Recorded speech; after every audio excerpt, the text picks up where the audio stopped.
Welcome back to the channel. चलिए आज हम इस वीडियो में बात करेंगे आप लोगों के लिए क्लास 10th के स्टूडेंट के लिए हम देखेंगे सोशल साइंस 2025 एग्जाम के दृष्टिकोण से अत्यंत ही महत्वपूर्ण क्वेश्चन। और ऐसा नहीं है इसमें हम सिर्फ ऑब्जेक्टिव का बात करेंगे, इसमें हम लोग सब्जेक्टिव पर भी चर्चा करेंगे। और आप लोग का डिमांड था कि कुछ ऐसा प्रश्न लाए जो एग्जाम में लड़े, तो ये वो क्वेश्चन हम लाए हैं जो एग्जाम में डायरेक्टली से आप लोग को प्रश्न देखने को मिलेंगे। इसीलिए आप लोग जो है बिना किसी हेजिटेशन के साथ, बिना किसी घबराहट के साथ आप लोग अच्छे से इस वीडियो सीरीज को देख लीजिए। ये आप लोगों के लिए बहुत ही ज़्यादा हेल्पफुल होने वाली है, ठीक है। इसमें ऑब्जेक्टिव और सब्जेक्टिव दोनों का पर हम लोग डिस्कस करेंगे। आप लोग अच्छे से देख लीजिए। फर्स्ट पाली और सेकंड पाली दोनों के लिए ये जो है सीरीज बहुत ही बेहतरीन है, तो इसीलिए आप लोग अच्छे से इसको देख लीजिए, ठीक है। यहाँ से आप लोग को डायरेक्ट प्रश्न देखने को मिलेंगे। चलिए देखते हैं, हम लोग प्रश्न की ओर चलते हैं न देर करते हुए, ठीक है। आज का फर्स्ट प्रश्न हम लोग चलते हैं फर्स्ट प्रश्न की ओर। चलिए यहाँ पे कुछ इंस्ट्रक्शन दिया हुआ है, आप लोग अच्छे से देख लीजिएगा। ये जो है हूबहू आप लोग को एग्जाम वाला ही प्रश्न है, इसीलिए आप लोग बेहतरीन कॉन्सेप्ट के साथ अच्छे से चुपके से इसको रटा मार लीजिए। ये दोनों पालियों के लिए बहुत ही उपयोगी है, ठीक है। ये पूरा का पूरा इंस्ट्रक्शन आप लोगों को क्वेश्चन पेपर पर दिया रहता है, वही वाला प्रश्न हम लोग देखेंगे आज, ठीक है। चलिए आप लोगों को 40 बनाना है, लेकिन हम 80 का 80 सभी का सभी डिस्कशन करेंगे। फर्स्ट क्वेश्चन है, भारतीय जनता पार्टी को किस पार्टी का पुनर्जन्म कहा जाता है? यानी कि भारतीय जनता पार्टी जो बना किस पार्टी से निकल के बना, तो ये बना भारतीय जनसंघ, यानी कि श्यामा प्रसाद मुखर्जी के द्वारा बनाया गया 1950 या 51 के आसपास।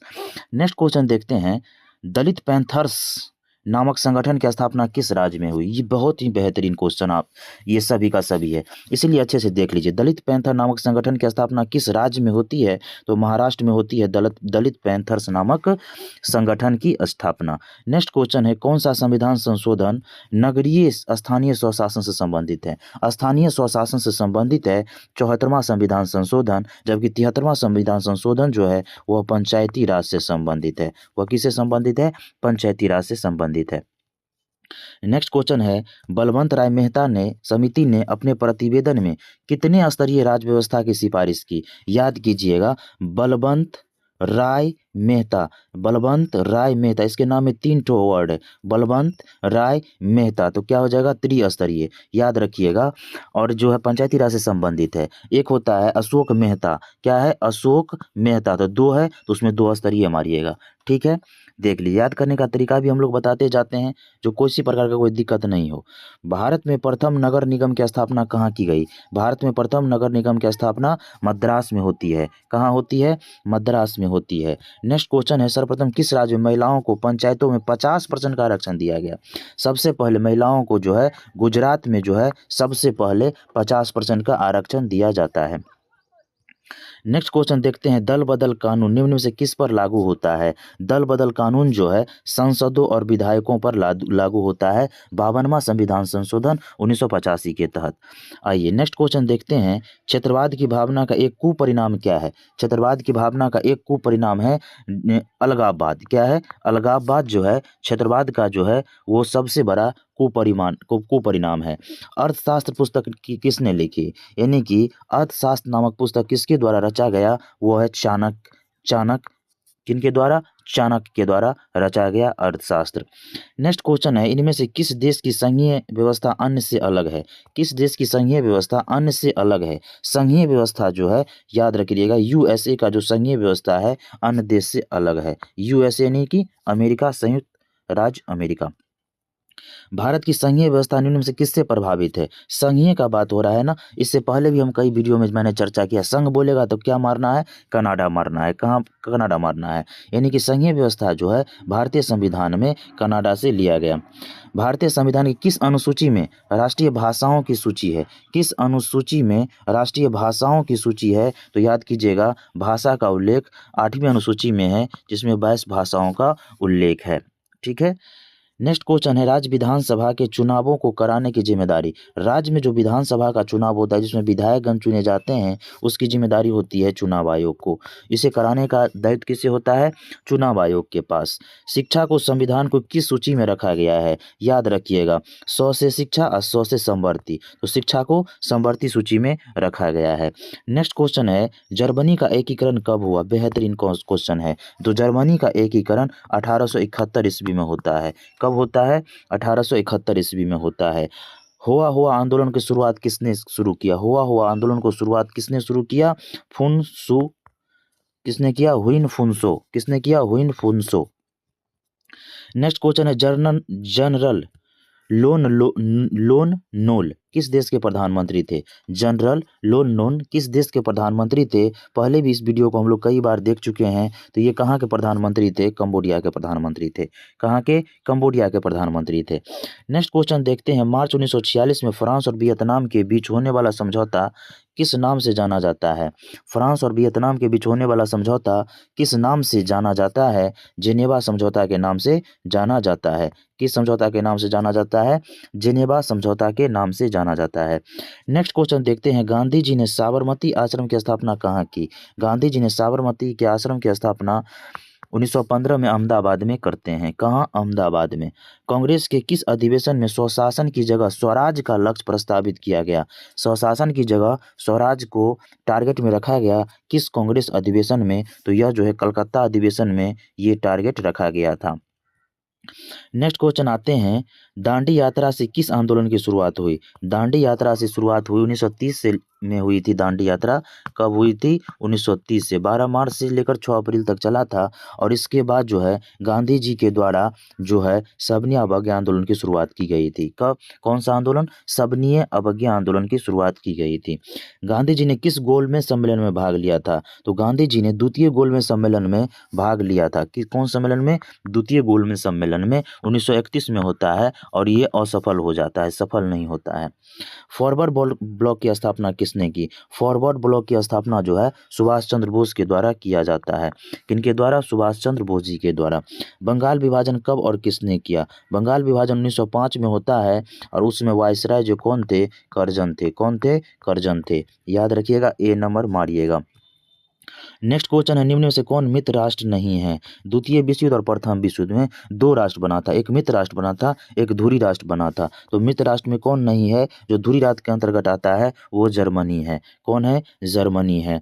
स्वराज पार्टी का प्रथम सम्मेलन कहाँ हुआ? स्वराज पार्टी का प्रथम सम्मेलन इलाहाबाद में होता है। कहाँ होता है? इलाहाबाद में होता है। ये मार के आइएगा। इनमें से किसने पावरलूम का आविष्कार किया? पावरलूम के आविष्कारक जो है एडमंड कार्टराइट थे। कौन थे? एडमंड कार्टराइट जो है पावरलूम के संस्थापक थे। सी नंबर मार के आना है।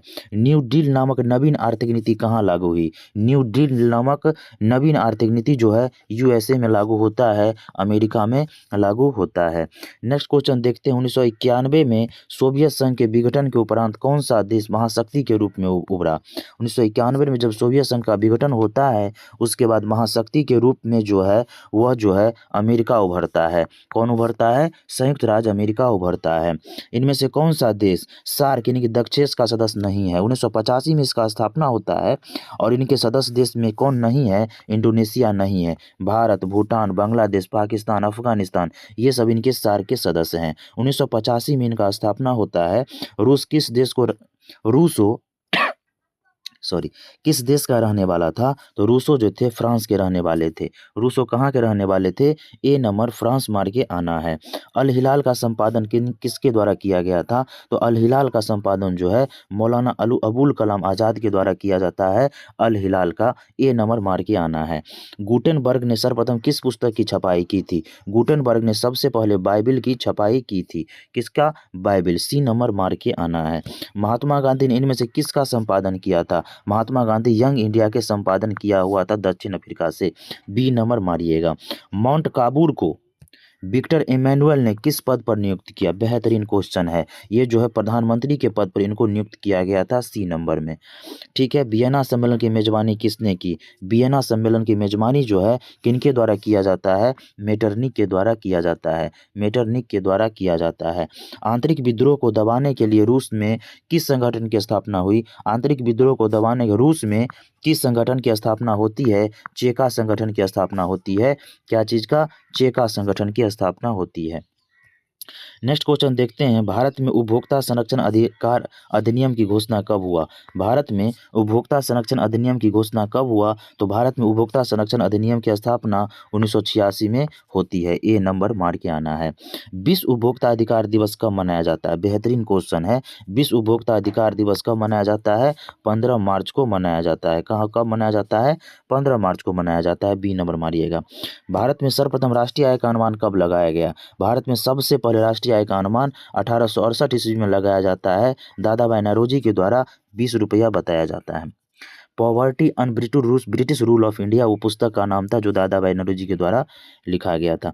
गरीबी की तुलना किस अर्थशास्त्री ने कैंसर रोग से की है? वेरी इंपॉर्टेंट क्वेश्चन है। गरीबी की तुलना कुजनेटस ने, ये जो है अर्थशास्त्री थे, इनका तुलना गरीबी की तुलना कैंसर रोगियों से किया है। मानव विकास सूचकांक इनमें से किसे सम्मिलित किया गया? मानव विकास सूचकांक में इनमें से किसे सम्मिलित किया गया? तो मानव विकास सूचकांक में जो है शिक्षा प्राप्ति को शामिल किया गया। शिक्षा प्राप्ति को शामिल किया गया, जीवन प्रत्याशा को शामिल किया, जीवन स्तर को शामिल, इनमें से सभी हो जाएगा। भारत में आर्थिक नियोजन का काम कौन सी संस्था करता है? भारत में आर्थिक नियोजन का काम जो है नीति आयोग करता है। कौन करता है? नीति आयोग करता है। Poverty and un British rule of India नामक पुस्तक किसने लिखा? अभी तुरंत ऊपर चर्चा की है, दादा भाई नौरोजी। 1820 रुपया बताया था। स्वीडन की मुद्रा क्या है? स्वीडन की मुद्रा का नाम है क्रोना। क्या नाम है? क्रोना। स्वीडन की मुद्रा क्रोना। निम्नलिखित में से कौन भारत का सर्वोच्च बैंकिंग संस्थान है? तो RBI, reserve bank of India जो है भारत का सर्वोच्च बैंकिंग संस्थान है। मानव के सर्वांगीण विकास एवं सामाजिक आर्थिक विकास के लिए सबसे महत्वपूर्ण तत्व क्या है? मानव के विकास के लिए प्रमुख तत्व है पूंजी। क्या है? पूंजी। नेक्स्ट क्वेश्चन है, इनमें से कौन भारतीयों के जीवन निर्वाह का मुख्य साधन है? भारतीयों के जीवन निर्वाह का मुख्य साधन इनमें से क्या है? तो सर्वाधिक जो है भारतीय जो है कृषि पर डिपेंडेंट है, 50 से 51%, याद रखिएगा। नेक्स्ट क्वेश्चन है, प्राथमिक क्षेत्र में कौन सी आर्थिक क्रिया शामिल है? तो प्राथमिक क्षेत्र में कृषि शामिल है। प्राथमिक क्षेत्र में कौन सी आर्थिक क्रिया शामिल है? तो खनन। तो खनन कृषि के अंतर्गत आता है, शामिल है।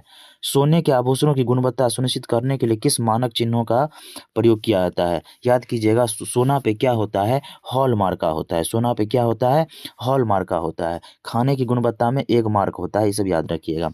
नेक्स्ट क्वेश्चन है, इनमें से किस संस्था का गठन 1954 में हुआ? 1954 में किस संस्था का गठन होता है? तो राष्ट्रीय विकास परिषद का जो गठन है 1954 में होता है, राष्ट्रीय विकास परिषद एंड नेशनल डेवलपमेंट काउंसिल। ठीक है। नेक्स्ट क्वेश्चन है, मौसमी बेरोजगारी पाई जाती है समय के अनुसार, मौसम के अनुसार बेरोजगारी पाई जाती है कृषि में। ठीक है, मौसमी बेरोजगारी पाई जाती है कृषि में। पूंजीवादी अर्थव्यवस्था का गुण क्या है? पूंजीवादी अर्थव्यवस्था का गुण है साधनों का निजी स्वामित्व, यानी कि प्राइवेटाइजेशन। प्राइवेट यानी कि निजी का हक। ठीक है। तरुण भारत संघ का संबंध किस राज्य से है? तरुण भारत संघ का संबंध किस राज्य से है? राजस्थान से है तरुण भारत संघ का संबंध। रूस के सहयोग से किस विद्युत संयंत्र का निर्माण किया गया? रूस के सहयोग से जो है कुंडलकुलम परमाणु विद्युत गृह का स्थापना किया गया तमिलनाडु में। याद रखिएगा, बी नंबर मार के आना है। प्रारंभिक जीविका कृषि को किस नाम से जाना जाता है? प्रारंभिक कृषि जीविका सॉरी, किस नाम से जाना जाता है? तो प्रारंभिक कृषि जीविका को जो है झूम, दीपा, पामलू के नाम से, इनमें से सभी हो जाएंगे। ठीक है। बस तबीयत खराब है, कोई दिक्कत नहीं है, आप लोग के लिए हम अथक मेहनत कर रहे हैं, बस आप लोग जुड़िएगा जरूर। ठीक है। दक्कन ओडिसी किस राज्य में चलाई जा रही है? दक्कन ओडिसी जो है महाराष्ट्र में चलाई जा रही है। कहाँ? महाराष्ट्र में चलाई जा रही है दक्कन ओडिसी नामक संस्था। भारत में वायु परिवहन का राष्ट्रीयकरण कब किया गया? भारत में वायु परिवहन का जो है राष्ट्रीयकरण कब किया जाता है? 1953 ईस्वी में वायु परिवहन का राष्ट्रीयकरण किया जाता है। नेक्स्ट क्वेश्चन है, इंदौर बंदरगाह किस राज्य में है? इंदौर बंदरगाह किस राज्य में है? इंदौर बंदरगाह तमिलनाडु में है। इंदौर बंदरगाह कहाँ है? तमिलनाडु में है। डी नंबर मार के आना है। बिहार की प्राचीनतम नदी घाटी परियोजना है। बिहार की प्राचीनतम नदी घाटी परियोजना है सोन नदी घाटी परियोजना। कौन है? सोन नदी घाटी परियोजना। और कोसी नदी को क्या है? बिहार का शोक कहा जाता है। नंदा देवी राष्ट्रीय उद्यान कहाँ स्थित है? नंदा देवी राष्ट्रीय उद्यान कहाँ है? उत्तराखंड में है। कहाँ है? उत्तराखंड में है। चिपको आंदोलन की शुरुआत किसने की? चिपको आंदोलन की शुरुआत किसके द्वारा किया गया? सुंदरलाल बहुगुणा के द्वारा। और ये जो मेधा पाटकर है, ये नर्मदा बचाओ आंदोलन से संबंधित है। बिहार में कितने % भौगोलिक क्षेत्र वन का फैलाव है? वन का फैलाव बिहार में बोल रहा है ना, तो 7% है, लेकिन अभी फिलहाल 9% है बिहार में वन का फैलाव, और उचित वन रेट होना चाहिए 33%। कितना होना चाहिए? 33%। याद रखिएगा, इनमें से कौन कार्बनिक खनिज नहीं है? कार्बनिक होता है, एक होता है अकार्बनिक। तो कार्बनिक खनिज का उदाहरण नहीं है नेचुरल गैस, जिसे प्राकृतिक गैस भी बोला जाता है। सीमेंट उद्योग का कच्चा माल, सीमेंट किससे बनता है? उसका कच्चा माल है चूना पत्थर। क्या है? चूना पत्थर। ए नंबर मारिएगा। भारत का पहला तेल शोधा कारखाना कहाँ है? भारत का पहला तेल शोधा कारखाना डिगबोई आसाम में है। कहाँ? डिगबोई आसाम में है। मुंबई हाई प्रसिद्ध है किसके लिए? तो मुंबई हाई प्रसिद्ध है खनिज तेल के लिए। किसके लिए? खनिज तेल के लिए मुंबई हाई प्रसिद्ध है। भारत की प्रमुख खाद्यान्न फसल क्या है? यानी कि भारत का लोग सबसे ज़्यादा कौन सा फसल खाते हैं? तो चावल खाते हैं सर्वाधिक। जूट उत्पादन में कौन सा देश अग्रणी है? तो जूट उत्पादन में जो है बांग्लादेश, उसके बाद भारत, उसके बाद बांग्लादेश। याद रखिएगा। चलिए नेक्स्ट क्वेश्चन देखते हैं। इन राज्यों में कौन लौह अयस्क का अग्रणी उत्पादन है? यानी सबसे ज़्यादा लौह अयस्क कहाँ उत्पादित किया जाता है? लौह अयस्क का सर्वाधिक उत्पादक झारखंड में होता है। कहाँ होता है? झारखंड में होता है। मारिएगा डी नंबर। किसे बिहार का रेशम नगर कहा जाता है? तो बिहार का रेशम नगर भागलपुर को कहा जाता है। किसे? भागलपुर को कहा जाता है। बिहार की अर्थव्यवस्था में किस क्षेत्र का सर्वाधिक योगदान है? यानी कि बिहार के लोग सर्वाधिक जो है किस क्षेत्र में लगे हुए हैं? तो कृषि में। किसमें? कृषि में लगे हुए हैं बिहार के लोग। बिहार की सबसे बड़ी त्रासदियों में से एक है बाढ़। क्या है? बाढ़। बिहार में सर्वाधिक बाढ़ का कहर रहता है, जिससे अधिक जानमाल की क्षति होती है। कुशहा तटबंध किस नदी पर है? कुशहा तटबंध जो है कोसी नदी पर है। कौन नदी पर? कोसी नदी पर है। सतलज नदी पर कौन सा कृत्रिम जलाशय बनाया गया है? सतलज नदी पर जो है अभी नागार्जुन सागर बांध बनाया गया है। कौन? नागार्जुन सागर बांध बनाया गया है। आपदा प्रबंधन का प्रमुख घटक क्या है? आपदा प्रबंधन का प्रमुख घटक है स्वयंसेवी संगठन, स्थानीय स्वशासन और गांव मोहल्ले के लोग। इनमें से सभी होता है। डी नंबर मारिएगा। सुदूर संवेदी उपग्रह का प्रयोग किसके लिए किया जाता है? सुदूर संवेदी उपग्रह का प्रयोग किसके लिए किया जाता है? याद कीजिएगा, यह जो प्रयोग होता है वह किया जाता है सभी के लिए। क्या हो जाएगा? इनमें से सभी मारिएगा। ठीक है। नेक्स्ट क्वेश्चन है 26 दिसंबर 2004 को विश्व के किस हिस्से में भयंकर सुनामी आई थी? 2004 में भयानक सुनामी आया था हिंद महासागर में। कहाँ? हिंद महासागर में भयानक सुनामी आया था, इंडोनेशिया के तट पर। भारत में अत्यंत विनाशकारी भूकंप, भारत में विनाशकारी भूकंप जो है 1934 में आया हुआ था। कहाँ? 1934 में। सुनामी किस भाषा का शब्द है? सुनामी जो है जापानी भाषा का शब्द है। किस भाषा का शब्द है? जापानी भाषा का शब्द है। तो ये था टॉप 80 क्वेश्चन। आप लोग इसे तो अच्छा से रट्टा मार लीजिए, क्योंकि 40 नंबर यहाँ से आप लोगों को सेव हो जाएगा। हम लोग चलते हैं सब्जेक्टिव क्वेश्चन की ओर। सब्जेक्टिव क्वेश्चन में बोला जाता है, देख लीजिए, वियना सम्मेलन का उद्देश्य क्या था? ये होता है। उसके बाद जर्मनी के एकीकरण की बाधाएं, अच्छे से देख लीजिए। रूस जापान युद्ध में किस प्रकार बोल्शेविक क्रांति का मार्ग प्रशस्त हुआ? हिंद चीन के प्रति फ्रांस की उपनिवेश योजना। स्वराज पार्टी बनाने का उद्देश्य। 1929 की आर्थिक मंदी का कोई 2 कारण लिखना है। ठीक है। उसके बाद हम दीर्घोत्तरीय प्रश्न में, इसमें दीर्घोत्तरीय प्रश्न में है मशीनों के आविष्कारों की श्रृंखला में, और उसके बाद यूटोपियन समाजवाद वैज्ञानिक समाजवाद से भिन्न है कैसा? दोनों में से एक में लिखना है। पॉलिटिकल साइंस का क्वेश्चन देख लीजिए आप लोग। संघीय व्यवस्था में न्यायपालिका की भूमिका, सांप्रदायिकता लोकतंत्र को किस प्रकार प्रभावित करती है? सत्ता का विकेंद्रीकरण क्यों आवश्यक है? और राजनीतिक दल को लोकतंत्र की रीढ़ क्यों कहा जाता है? रटा मार लीजिए। दीर्घोत्तरीय प्रश्न में 2 ठो है, लोकतंत्र की सफलता और ग्राम पंचायत का गठन। उसके बाद इकोनॉमिक्स में आते हैं। इकोनॉमिक्स में आर्थिक नियोजन को परिभाषित करना है। राष्ट्रीय आय की गणना किन्हीं 2 कठिनाइयों का उल्लेख करना है। भारतीय मुद्रा बाजार और भारतीय पूंजी बाजार में अंतर बताना है। अर्थव्यवस्था पर मंदी का क्या प्रभाव पड़ता है? ये बताना है। दीर्घोत्तरीय में पूछा गया आधारभूत संरचना और बिहार के पिछड़ेपन को दूर करने के लिए। उसके बाद आते हैं भूगोल। ज्योग्राफी में है मृदा संरक्षण के कोई 2 उपाय बताना है। मृदा संरक्षण के कोई 2 उपाय बताना है। ठीक है। उसके बाद है संसाधन नियोजन के सोपान का उल्लेख करना है। बहुउद्देशीय परियोजना से क्या समझते हैं? और बिहार में नहरों के विकास से संबंधित समस्याओं का उल्लेख। जल संसाधन के 2 स्रोतों का उल्लेख, अभ्रक का उपयोग। दीर्घोत्तरीय में आते हैं वन पर्यावरण का महत्व और कोसी नदी घाटी परियोजना का संक्षिप्त टिप्पणी। आपदा प्रबंधन में आते हैं शुष्क कृषि की 2 विधियां बताएं। सूखा के प्रकार, बांध और तटबंध में अंतर, भूकंप के समय अपनाए जाने वाले आकस्मिक प्रबंधन को बताना है। ये था आप लोगों का सोशल साइंस का क्वेश्चन। आप लोग अच्छे से देख लीजिए, यही एग्जाम में छपने वाले हैं। फिर मिलेंगे नेक्स्ट वीडियो में। अगर पसंद आता है तो चैनल से जरूर जुड़िएगा। तब तक के लिए टेक केयर, बाय बाय, जय हिंद, धन्यवाद।